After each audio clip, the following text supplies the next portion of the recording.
Hello, it's Maddie. I am a admin and library assistant here at South Whitley Community Public Library, and I will be reading a passage from Donna Tartt's The Goldfinch, which is a winner of the Pulitzer Prize, and it was also the book I was currently reading when I started here back in 2017. So, without further ado, later, in the cab and afterward, I would replay that moment and marvel that I had waved and walked away quite so casually. Why hadn't I grabbed his arm and begged him one last time to get in the car? Come on, just like skipping school. We'll be eating breakfast over cornfields when the sun comes up.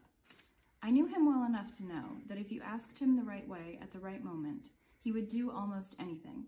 And in the very act of turning away, I knew he would have run after me and hopped in the car laughing if I had asked one last time. But I didn't. And in truth, it was maybe better that I didn't. I say that now, although it was something I regretted bitterly for a while.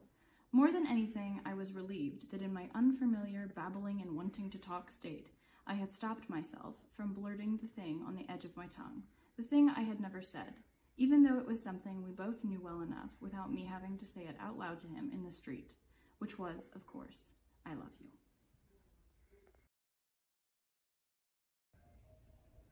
Hi, I'm Logan, the Youth Services Librarian here.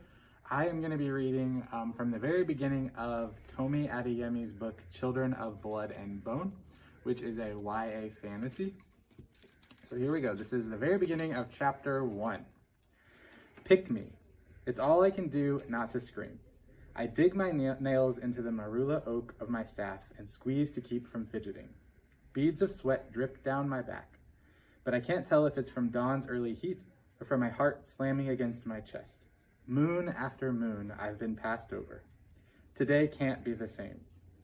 I tuck a lock of snow-white hair behind my ear and do my best to sit still. As always, Mama Agba makes the selection grueling, staring at each girl just long enough to make us squirm. Her brows knit in concentration, deepening the creases in her shaved head. With her dark brown skin and muted cactin, Mama Agba looks like any other elder in the village. You would never guess a woman her age could be so lethal. Hi, I'm Anna. I work at the circulation desk and I also do the library's yoga classes. I'm going to read a little bit from Let's Pretend This Never Happened, a mostly true memoir by Jenny Lawson. It's one of my favorite books, and this is my favorite passage from this book.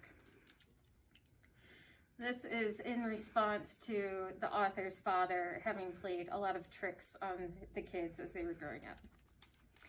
Many years later, my sister had a daughter named Gabby. My father decided he should bless his 4-year-old granddaughter with the never-ending therapy that resulted from the talking magic carcass in a box. He'd tanned the raccoon body, placed the stiffened corpse in a large cereal box, and had hidden it under the guest bed, apparently waiting for the perfect moment to scar Gabby for life.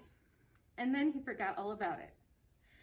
Weeks later, Gabby found the mutilated raccoon carcass under the bed and, thinking it to be a very stiff puppet, wandered around the house playing with her new friend and freaking out the cat.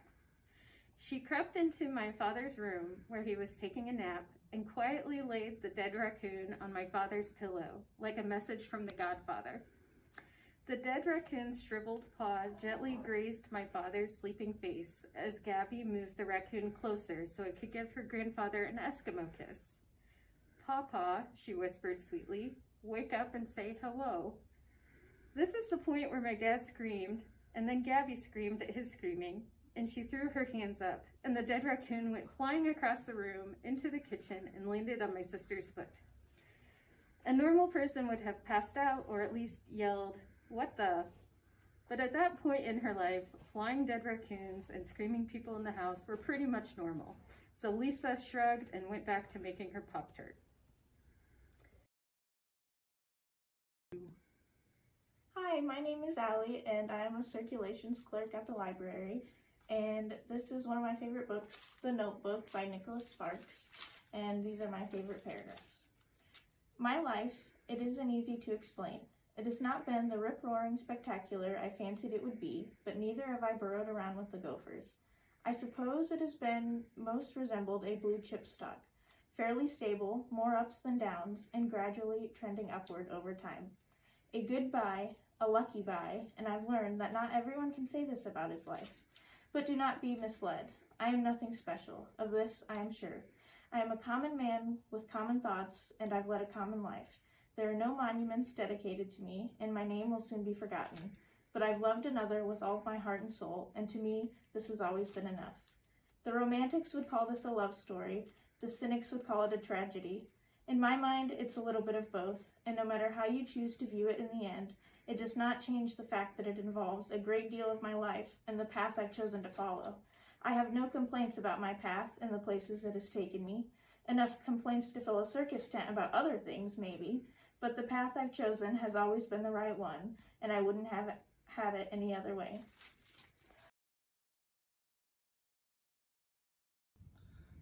Hello, my name is Tara Simmons. I work here at the library in the genealogy department and in the cataloging. You might have seen me here over the last few years. The book I'm going to read is Never Tease a Weasel by Jean Condor Soul.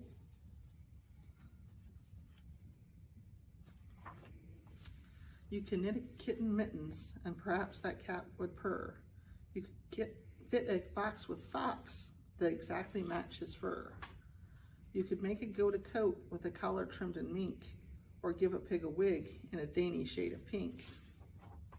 But never tease a weasel. This is very good advice. A weasel will not like it, and teasing isn't nice.